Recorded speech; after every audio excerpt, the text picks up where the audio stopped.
السلام عليكم ورحمة الله تعالى وبركاته. معكم أخوكم أيهم من قناة فضاء الإلكترونيات. اليوم سوف نشرح كيف تفعيل مود للعبة سيتي كار درايفنج. أول خطوة نقوم بها هي تحميل هذا الملف، ملف المود. ستجدون الرابط أسفل الفيديو إن شاء الله.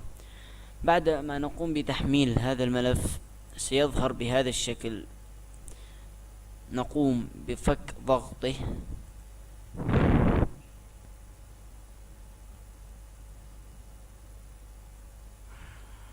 بعدما قمنا بفك ضغط هذا الملف نقوم بفتح الملف الذي قمنا بفك ضغطه، ثم سيظهر لك هذه الملفات. هذا الملف لا نريده، لا نحتاجه. نقوم بنسخ هذه الملفات إلى موقع اللعبة، من ثم نضغط هنا على سيتي كار درايفنج، ثم ننسخ الملفات هنا. نعم، وبعد نسخ الملفات هنا نقوم بفتح اللعبة. قمنا بفتح اللعبة سنختبر السيارات التي تمت إضافتها إلى اللعبة. سنختار هذه السيارة مثلا،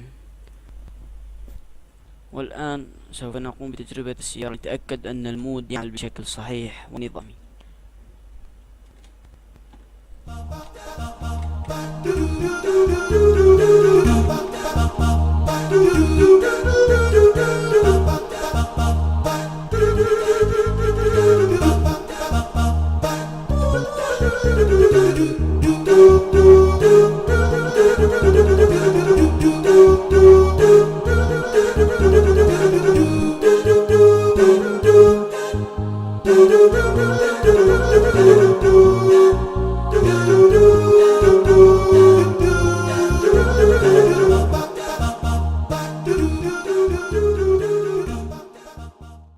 وهكذا نكون قد وصلنا لنهاية هذا الفيديو.